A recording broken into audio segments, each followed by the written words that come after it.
لیکن پوری امت مسلمہ 57 ملک مل کر بھی ان کو ایک نوالا نہیں دے سکے اور ان کو ایک گلاس پانی نہیں پلا سکے۔ اس کی وجہ یہ ہے کہ ہم نے اپنے تعلیمی اداروں سے ایسی نسل پیدا نہیں کی جو محمد عربی کے امت کی حیثیت سے ان کے اندر زندگی ہوتی، ان کے اندر اسوہ حسنہ ہوتا، ان کے اندر محبت ہوتی اسلام کی، اور جو اللہ کو ماننے والے ہوتے۔ میں نے اگر آپ سے کسی بھی تقریب کے اندر دوران تعلیم ملا ہوں تو میں نے ایک ہی بات کی تھی کہ رفاع یونیورسٹی اپنی پوری ذمہ داری سمجھتی ہے کہ یہاں سے فارغ ہونے والا ہر طالب علم اپنے قال سے، اپنے کردار سے، اپنی زبان سے یہ الفاظ کہے، اور یہ سبق میں دوبارہ آپ کو یاد دلا کے بھیجنا چاہتا ہوں۔ آپ جہاں جہاں بھی ہیں آپ یہ کہیں رضیت باللہ ربم وبالاسلام دینا وبمحمد نبیا، میں اس بات پر خوش ہوں کہ میرا رب اللہ ہے، میں اس بات پر راضی ہوں کہ میرا طریق زندگی، میرا ضابطہ حیات، میرا چلنے اٹھنے بیٹھنے اور چلنے کا طریقہ دین اسلام ہوگا۔ ان صلاتی و نسکی و محیایا و مماتی للہ رب العالمین، جب تک کوئی یہ الفاظ نہیں دہراتا کہ میرا اٹھنا، میرا چلنا پھرنا، میری زندگی، میری موت اللہ کے لیے ہے، اس وقت تک وہ مسلمان نہیں ہو سکتا۔ تو میں نے دوسری بات اپنے طلبہ تک یہ پہنچانے کی کوشش کی کہ دو باتیں، پہلی یہ بات کہ اللہ کے رب ہونے پر، اللہ کے بادشاہ ہونے پر، اللہ کے سپر پاور ہونے پر ہمارا یقین ہو جائے۔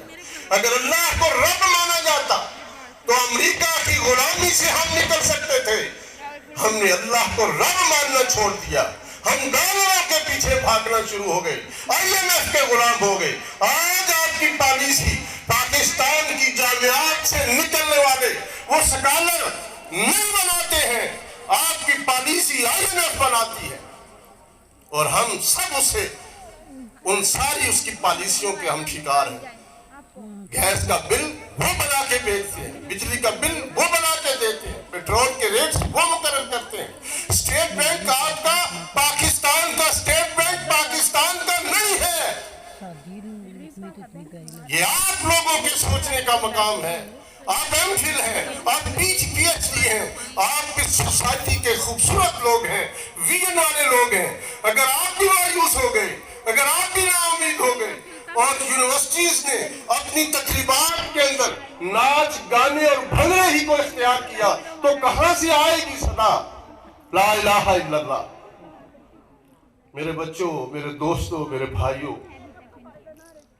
تیسری بات اور آخری بات جو میں آپ کو یاد دلاتا رہا ہوں اس کا بھی ذکر کروں گا، اور جو میں نہیں کہہ رہا آپ سمجھ رہے ہیں۔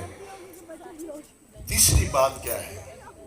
رضیت باللہ ربم وبالاسلام دینا وبمحمد نبیا۔ آئے مل کر محمد عربی کو رب اللہ پر بنا دیں، قائد بنا دیں۔ جب تک ہم ان جھوٹے سیاستدانوں کو اپنا قائد بنائیں گے، اپنا رہبر بنائیں گے، جیسے جیسے آپ ان کے قریب آئیں گے آپ کو گیل آئے گی، آپ کو بدبو آئے گی۔ یہ انتہائی گھٹیا کردار کے لوگ ہیں جن کے ہم نعرے لگا رہے ہیں۔ اے محمد عربی کو اپنا رہبر بنا لے، اپنا رہنما بنا لے، اپنا اسوہ بنا لے، اپنا کردار بنا لے۔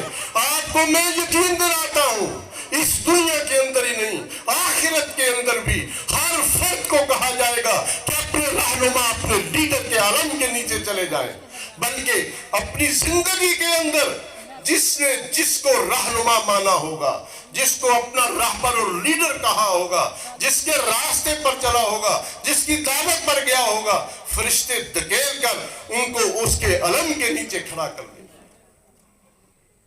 کوئی ابو جہل کے جھنڈے کے نیچے ہوگا اور کوئی حسین کے جھنڈے کے نیچے ہوگا۔ میں آپ سب سے ایک درخواست کرتا ہوں کہ آئیں اپنا رہنما محمد عربی کو بنا لیں، انہی کے اسوہ کو اختیار کریں اور اسی کے نظام کے لیے کوشش کریں، وہی راستہ اختیار کریں۔ اپنے وزن کو کسی ایسے پلڑے میں نہ ڈالیں جو سیکولر ہے، جو بدین ہے، جو الحاد کی دعوت دیتا ہے، جو غلامی کی دعوت دیتا ہے، جو امریکہ کی طرف ہمیں کھینچتا ہے۔